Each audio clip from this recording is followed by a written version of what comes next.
এইটো মই অসমীয়া বিহাৰীৰ আক্ৰমণৰ কথা নকওঁ। ৰাজ্যখনত যেতিয়া সংকট বৃদ্ধি হৈছে, এই সংকটত আজি দেখা গৈছে এই ধৰণৰ ঘটনা কিছু ঘটিছে। ক'ৰবাত অসমীয়া বিহাৰী, একচুৱেলি তেওঁলোকে হিন্দু মুছলিমৰ নেৰেটিভটো নিব খুজিছে, কিন্তু যেতিয়া অসমীয়া বঙালীৰ মাজত সংঘাত হৈছে সেই নেৰেটিভটো ক্ষতিগ্ৰস্ত হৈছে কাৰণে বিজেপি ডাঙৰ খাই উঠিছে। আৰু এই ক্ষেত্ৰত স্বাভাৱিকতে এখন ৰাজ্যত সকলো অংশৰ মানুহে সমান অধিকাৰে বসবাস কৰা ভাল। আৰু এতিয়া অসমীয়া বিহাৰীৰ বিৰোধ হৈছে, এই বিৰোধটো আমি নিবিচাৰোঁ, আমাৰ পাৰ্টি আমি নিবিচাৰোঁ। এনেকুৱা বিৰোধ হোৱাৰ পিছতে বিজেপিৰ সভাপতি কৈছে নাই, এইটো বিৰোধৰ ফলত মুছলিমসকলে লাভৱান্বিত হ'ব, আনন্দিত হ'ব। এই ধৰণৰ ননচেন্স কথা বাৰ্তা কোৱাটো উচিত নহয় বুলি আমি প্ৰশ্ন কৰিম। এতিয়া আচলতে মীন বিভাগৰ কেলেংকাৰী আৰু বিশ্বজিৎ ডেমেৰ অসম বিধানসভাৰ এটা কেলেংকাৰী, গোটেই মানে কেলেংকাৰীটো আচলতে এতিয়া মীন বিভাগেই হওক বা বিধানসভাই হওক, তাৰ দুৰ্নীতিৰ অভিযোগবিলাক সন্মুখলৈকে আহিছে। পশ্চাত কিছু ক্ষেত্ৰত এক্সাগাৰেশ্যন হৈছে বিধানসভাৰ ক্ষেত্ৰতো, কাৰণ যিটো ৰূপৰ ৰিপ্লিকা দিছিলে মই সেইটো প্ৰতিবাদ কৰিলোঁ। যেতিয়া প্ৰতিদিনে এইটো প্ৰকাশ কৰিছিলে 3 কিলো ৰূপ বুলি, এইটো 3 কিলো ৰূপ নাই, তাতে 200 গ্ৰাম ৰূপ আছে কটাইটিটো, সেইটোৰ দাম 8 লাখো নহয়। এই ধৰণৰ কিছু প্ৰচাৰ কৰিছে। বা লেপটপটো সম্পৰ্কটো 60,000ৰ লেপটপ সেইটো নহয়, 1,75,000 টকা। আপোনালোকে নিজে চাৰ্চ কৰিলে সেই মডেলটো 1,75,000 টকা তাত দাম। GST CST ধৰি পেলাই 2 লাখৰ ওচৰা-ওচৰি হৈছে। তেনেকুৱা ঘটনা থাকিলেও তাৰ মানে এইটো নহয় যে বিধানসভাত দুৰ্নীতি হোৱা নাই, দুৰ্নীতি হৈছে। গণতন্ত্ৰ পবিত্ৰ মজিয়াত তাত যিধৰণে কিছুমান মানুহক নিয়োগ কৰা হৈছে, সেইবিলাক কাণ্ড কাৰখানা কৰা হৈছে, তাতে দুৰ্নীতি হৈছে। মীন বিভাগৰ দুৰ্নীতিটো খুবেই স্পষ্ট। কিন্তু আমাৰ কথাটো কিন্তু মুখ্যমন্ত্ৰী আচলতে তদন্ত কোনো ঘোষণা কৰে যিহেতু নকৰে, কৰিলে উপায় আছে, উপায় নাই নহয় মুখ্যমন্ত্ৰী। আমিতো দেখিছোঁ অকল মীন বিভাগ নহয়, আমাৰ কথা হৈছে প্ৰতিটো বিভাগত, হয়, অসম চৰকাৰৰ প্ৰতিটো বিভাগতে প্ৰচণ্ড পৰিমাণত দুৰ্নীতি হৈছে। অসম মন্ত্ৰীসভাৰ মুখ্যমন্ত্ৰীকে ধৰি সকলো মন্ত্ৰীয়ে প্ৰচুৰ পৰিমাণৰ সম্পত্তি আহৰণ কৰিছে। নামে বেনামে ভূ সম্পত্তি আহৰণ কৰিছে, বিভিন্ন ধৰণে সম্পত্তি আহৰণ কৰিছে। আজি গোটেইখিনি যদি তদন্তৰ আওতালৈকে আহে, তেতিয়াহ'লে এই চৰকাৰখন 24 ঘণ্টাও নাথাকে। ফলত মুখ্যমন্ত্ৰী কেলেই তদন্ত দিব?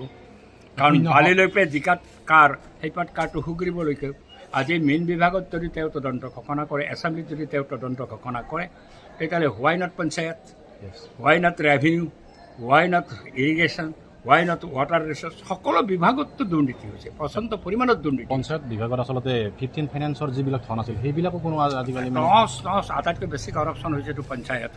অন্য বিভাগতো কৰাপশ্যন হৈছে। আৰু তাৰ মন্ত্ৰীসকলে যিটো সম্পত্তি আহৰণ কৰিছে, এই সম্পত্তি স্পষ্ট হৈ গ'লেতো মানুহৰ চকু কপালত থিয় হ'ব। সেইকাৰণে এনকুৱাৰী নহয়। এনকুৱাৰী কৰিব লাগিলে এইখন চৰকাৰৰ ক্ষমতাৰ পৰা আঁতৰাই এইবিলাক তদন্ত কৰিব লাগিব, দোষীবিলাকক শাস্তি দিব লাগিব। আৰু আপোনাৰ এটা বিধানসভাৰ যি নিলম্বিত বিধায়কৰ কাৰণে এটা কথা নিৰ্মাণ কৰাৰ কথা কৈছিলে, এইটো কেনেকুৱা? এই নিলম্বিত বিধায়কসকলক ডিটেনশ্যন কেম্প এটা ৰখা কৰা বিধায়কক নিলম্বিত বিধায়কটো হয় নাই, এতিয়া নিলম্বন নাইয়ে।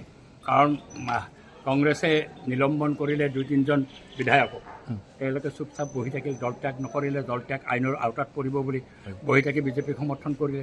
এতিয়া নিৰ্বাচন আহি গ'ল, তাৰে কিছু বিজেপিৰ হ'ল, কমলাক্ষ এতিয়া বিজেপিৰ বিধায়ক। এটা নিৰপেক্ষ প্ৰশ্ন আছে আচলতে, এতিয়া এই মুহূৰ্তত আপুনি ৰঞ্জিত দাসক আচলতে তেওঁ মানে নিৰপেক্ষ হয় নেকি অধ্যক্ষজন? অধ্যক্ষ নিৰপেক্ষতা কোনোপধ্যে নহয়। ৰঞ্জিত দাসটো নহয়, কাৰণ ইতিমধ্যে তেওঁ বিজেপিৰ ফৰামত কাম কাজ কৰা আৰম্ভ কৰিছে, বিজেপিৰ মেল মিটিঙত যাবলৈ গৈ আছে। আৰু এই ধৰণে তেওঁ যেতিয়া শাসকীয় পক্ষৰ মন্ত্ৰীয়ে বক্তৃতা দিয়াৰ সময়ত তেওঁ নিজে হাততালি বজাই সমৰ্থন কৰি আছে, তেওঁৰ পক্ষপাতিত্ব খুবেই স্পষ্ট হৈছে। আৰু এই ক্ষেত্ৰত ৰঞ্জিত দাস কোনোপধ্যে নিৰপেক্ষ নহয় বুলি অখিল গগৈ যেনেকৈ কৈছে, ময়ো কৈছোঁ, তেওঁ নিৰপেক্ষ হ'বই নোৱাৰে। কাৰণ তেওঁ বেছিকেলি বিজেপিৰ সপক্ষে তেওঁ বিধানসভাতো সেই অৱস্থান গ্ৰহণ কৰিছে। ভৱিষ্যতে নিশ্চিত এই বিষয় লৈ পেলাই বিধানসভাত আলোচনা বিলোচনা হ'ব। ঠিক আছে ছাৰ, থেংক ইউ। দলৰ শিক্ষা শিবিৰ এটা আয়োজন কৰা হৈছে, আজি উপস্থিত হ'ল। কেনেদৰে চিন্তা চৰ্চা কৰিছে, এতিয়া কেনেদৰে আগবঢ়াই? আমাৰ পাৰ্টি আমি এইবিলাক সচৰাচৰ কৰি থকা কাম, তথাপি নিৰ্বাচনৰ পিছত আজি যিটো চিটুৱেশ্যন প্ৰিভেইল কৰিছে, এই চিটুৱেশ্যনত আমাৰ পাৰ্টিটোক যথেষ্ট সজাগ আৰু সক্ৰিয় কৰি ৰাখিবৰ কাৰণে বিভিন্ন আদৰ্শগত বিষয়ত আমি এই ক্লাছ সংগঠিত কৰিছোঁ গোটেই ৰাজ্যজুৰি। আৰু এইটো সচৰাচৰ কৰি থকা কাম। আমি এইটো আমাৰ পাৰ্টীৰ সদস্য সমৰ্থকসকলক বিভিন্ন বিষয়ত যাতে সক্ৰিয় হৈ থাকিব পাৰে, তাৰ কাৰণে তেওঁলোকক শিক্ষাগত জ্ঞান দিয়াৰ কাৰণে এই ক্লাছবিলাক হৈ আছে। মই এটা ক্লাছ এতিয়া আজি ডিহুট কৰিলোঁ। চাওক আচলতে নিৰ্বাচনৰ এটা ফলাফলক লৈ এতিয়াও মানে ৰাইজে বিশ্বাস কৰিব পৰা নাই, উৎসাহ নাই কোনো দল, কি ক'ব এই বিষয়ে?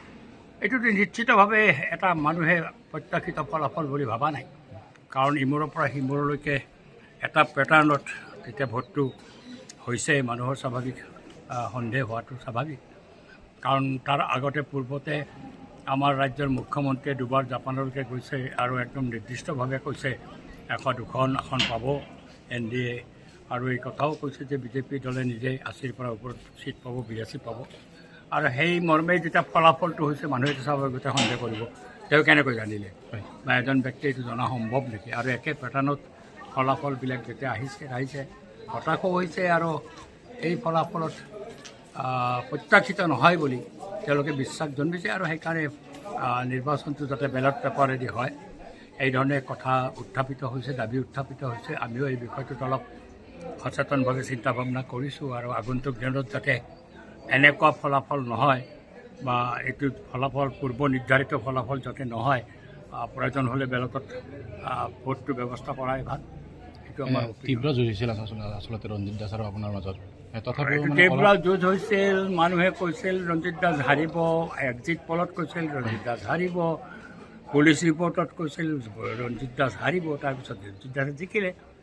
আৰু যুঁজখনটো হৈছিল, যুঁজখন হয়, আৰু যুঁজখন হৈছিল। তাৰপিছত ফলাফলটো এনেকুৱা হোৱাত মানুহে আশ্চৰ্য প্ৰকাশ কৰিছে। আমিতো আৰু ফলাফল হৈছে যেতিয়াতো মানি ল'ব লাগিবই, আদৰণি জনাইছোঁ। কিন্তু গোটেই আমাৰ নিৰ্বাচনী ব্যৱস্থাটো, নিৰ্বাচন কমিশ্যনে গোটেই ব্যৱস্থাটোকে ধুৱলি কুঁৱলি কৰিছে। সমষ্টি পুনৰ নিৰ্ধাৰণত কোনো নীতি নিয়ম নমনাকৈ, সাংবিধানিক নীতি নিয়ম নমনাকৈ তেওঁলোকে সমষ্টি পুনৰ নিৰ্ধাৰণ কৰিছে, আৰু কৰি পেলাই কণ্টিকুটি ৰক্ষা কৰা নাই। আমাৰ এই সৰভোগৰ লগত হাউলিৰ কণ্টিকুটি নাই, সৰভোগৰ লগত ভৱানীপুৰৰ কণ্টিকুটি নাই, তেনেকৈ ওৰ এচপৰা তোৰ এচপৰা আনি পেলাই সমষ্টি পুনৰ নিৰ্ধাৰণ কৰিছে। আমি সেই ক্ষেত্ৰত তীব্ৰ বিৰোধিতা কৰিছোঁ, সুপ্ৰিম কোৰ্টলৈকো গৈছোঁ। কিন্তু তেওঁ গাৰ বলেৰে হিমন্ত বিশ্ব শৰ্মাই নিৰ্বাচন কমিশ্যনৰ জৰিয়তে এই কামটো কৰিছে। সমষ্টি পুনৰ নিৰ্ধাৰণৰ কাম একচুৱেলি নিৰ্বাচন কমিশ্যন গঠন কৰি কৰিব লাগে, যিটো জম্মু কাশ্মীৰত কমিশ্যন গঠন কৰিলে, আৰু জম্মু কাশ্মীৰৰ পিছতে অসমত সমষ্টি পুনৰ নিৰ্ধাৰণ কৰাৰ কাৰণে সেইখন কমিশ্যন ভাঙি দি পেলাই নিৰ্বাচন কমিশ্যনক দায়িত্বটো দিছে, যিটো নিৰ্বাচন কমিশ্যনে এই দায়িত্বটো লোৱা উচিত নহয় বুলি আমাৰ স্পষ্ট মত আছে। স্যাৰ আচলতে যিকোনো খবৰৰ বাবে যোগাযোগ কৰক আমাৰ এই নম্বৰত 9181 307 221।